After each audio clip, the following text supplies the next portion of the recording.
시청자 여러분 안녕하십니까? VOA 뉴스투데이 시작합니다. 미국의 알레한드로 마요르카스 국토안보부 장관이 북한과 중국 등 적성국들이 미국에 가하는 위협이 갈수록 진화하고 있다고 밝혔습니다. 마요르카스 장관은 또 적국들은 각종 정보기술과 경제, 문화 영역에서의 활동을 결합해 미국에 위협을 가하고 있다고 지적했습니다. 첫 소식 이조은 기자가 보도합니다. 미국 상원 국토안보위원회가 전 세계 위협을 주제로 개최한 청문회에 알레한드로 마요르카스 미국 국토안보부 장관이 출석했습니다. 마요르카스 장관은 북한을 포함한 적국들이 미국에 가하는 위협이 진화하고 있다고 경고했습니다. Hostile nations like Russia, the People's Republic of China, Iran, and North Korea, and cyber criminals around the world continue to sharpen their tactics and create more adverse consequences. 마요르카스 장관은 이날 청문회에 제출한 서면 보고서에서도 사이버 위협과 관련해 러시아, 중국, 이란, 북한과 같은 적대국과 전 세계 사이버 범죄자는 계속 더 커지고 더 정교해지면서 더 많은 해로운 결과를 만들어내고 있다고 지적했습니다. 그러면서 북한은 지난 2년 동안에만 10억 달러 이상의 암호화폐와 경화를 강탈해 대량 살상 무기 프로그램의 상당 부분의 자금을 지원했다는 기존의 발표를 다시 거론하면서 사이버 분야를 비롯한 모든 영역에서의 위협과 관련해 미국은 중국, 러시아, 이란, 북한 등 적성국들로부터 진화하고 점점 더 복잡한 위협에 직면해 있다고 말했습니다. 이어 이런 적성국들은 전통적이고 비전통적인 정보 스파이 기술과 약탈적인 경제 및 문화 활동, 그리고 사이버 및 전통적인 스파이 활동을 결합해 미국의 중요한 사회 기반 시설에 불법 접근할 방법을 모색하고 민감한 정보와 기술 및 산업 기밀을 훔치려 한다고 지적했습니다. 마요르카스 장관은 이어 화학무기 관련 위협에 대한 감시 문제도 밝혔습니다. 최근 몇 년간 러시아와 북한은 국경 밖 표적 공격에 화학물질을 사용한 건 미국 본토에서도 이뤄질 수 있는 유사한 시도를 감시하고 방어하겠다는 우리의 의지를 재확인한다고 말했습니다. 이날 청문회에 함께 출석한 크리스토퍼 레이 연방수사국 FBI 국장도 북한 등 적국들의 사이버 위협을 경고했습니다. Countries like China, Russia, Iran, North Korea are all growing more aggressive, more brazen, more capable. They're coming at us from all angles to undermine our core democratic institutions, our national security, and our rule of law. 레이 국장은 특히 사이버 범죄자들과 국가들은 자신들을 위험에 빠뜨리지 않고도 우리의 네트워크를 손상시키고 자산을 훔치며 우리의 중요한 사회 기반 시설을 위험에 빠뜨릴 수 있다고 지적했습니다. 레이 국장은 그러면서 지난 몇 년간 중국과 북한, 러시아는 미국의 신종 코로나 바이러스 백신과 연구를 겨냥한 사이버 작전을 벌였다고 밝혔습니다. VOA 뉴스 이조은입니다. 미국 국방부는 북한의 잇단 탄도미사일 발사가 지속적으로 영내 불안정을 초래하고 있다면서 동맹을 향한 미국의 헌신에는 변함이 없다고 밝혔습니다. 사브리나 싱 미국 국무부 부대변인은 17일 정례 브리핑에서 북한의 잇단 미사일 발사가 이 지역의 새로운 일상이 되는 것으로 보느냐는 질문에 북한 미사일 발사는 분명히 영내 안정을 해친다고 답했습니다. 그러면서 한국과 일본에 대한 미국의 약속은 강력하며 우리는 영내 동맹과 파트너들을 항상 지지할 것이라고 말하고 미국은 북한의 탄도미사일 발사를 멈추도록 여러 번 촉구했다면서 그들이 언제 멈출지는 북한에 물어봐야 할 것이라고 말했습니다. 앞서 북한은 한국 시간으로 17일 오전 강원도 원산 일대에서 동해상으로 단거리 탄도미사일을 발사한 것을 포함해 올해 60회 이상 미사일 도발을 감행했습니다. 주일 미군은 미 공군의 B-1B 랜서가 킨소드 훈련 동안 신속하게 연료를 주유하고 대응하는 능력을 발휘하기 위해 핫핏 급유 훈련을 했다고 밝혔습니다. 주일 미군 공보실은 17일 관련 사안에 대한 VOA의 질문에 미국과 일본의 연합훈련인 킨소드 23을 지원하는 제37 원정폭격대 소속 미국 공군 B-1B 랜서 2대가 훈련에 참여했다며 이같이 답했습니다.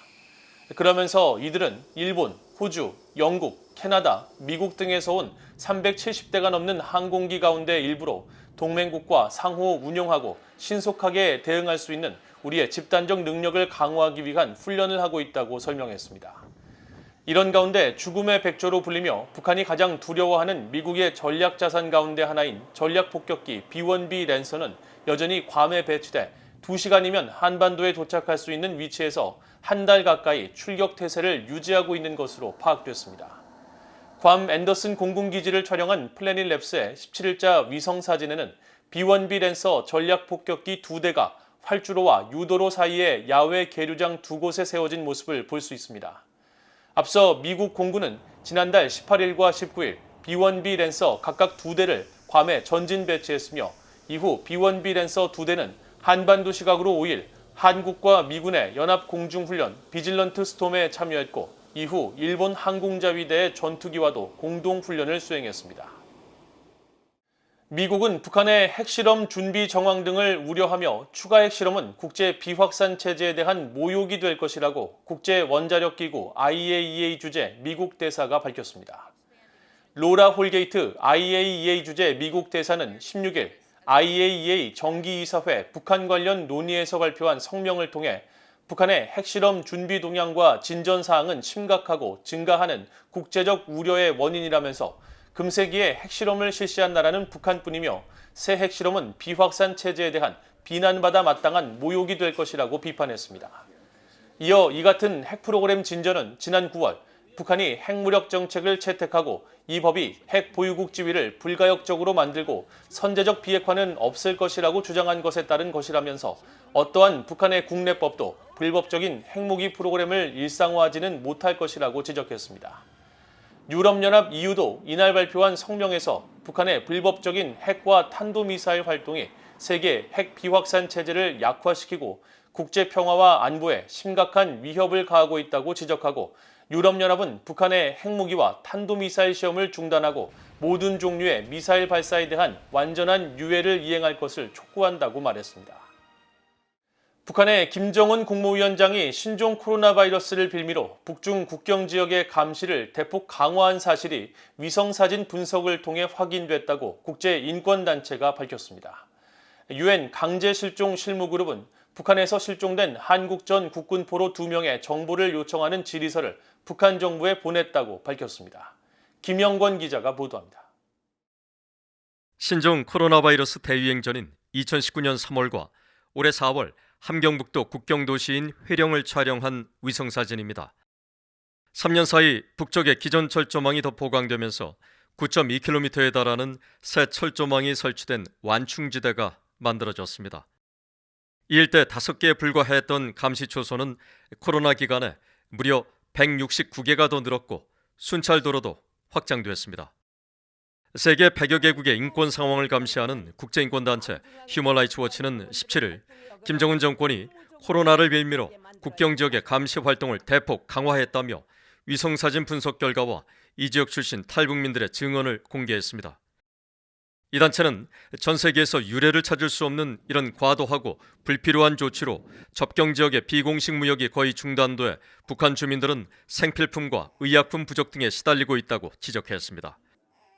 회령에서 무역 등으로 생계를 이었던 탈북민 5명은 북한이 국경을 전면 봉쇄한 직후인 2020년 2월 이후 어떤 물건도 밀반입할 수 없었다고 증언했습니다. 휴먼 라이츠 워치의 윤리나 한국 전문 선임연구원은 김정은이 코로나 사태를 빌미로 주민들을 더욱 억압하고 위험에 빠뜨리며 고립시키고 있다면서 식량과 물품 수입, 유통 등을 전면 통제하는 과거 체제로의 복귀는 주민들에 대한 억압을 강화해 과거 기근 같은 재난을 초래할 수 있다고 경고했습니다. 실제로 유엔의 인권과 인도주의 기구들은 북한 정권의 과도한 코로나 대응 조치로 주민들의 상황이 오래 더 악화됐다고 경고했습니다.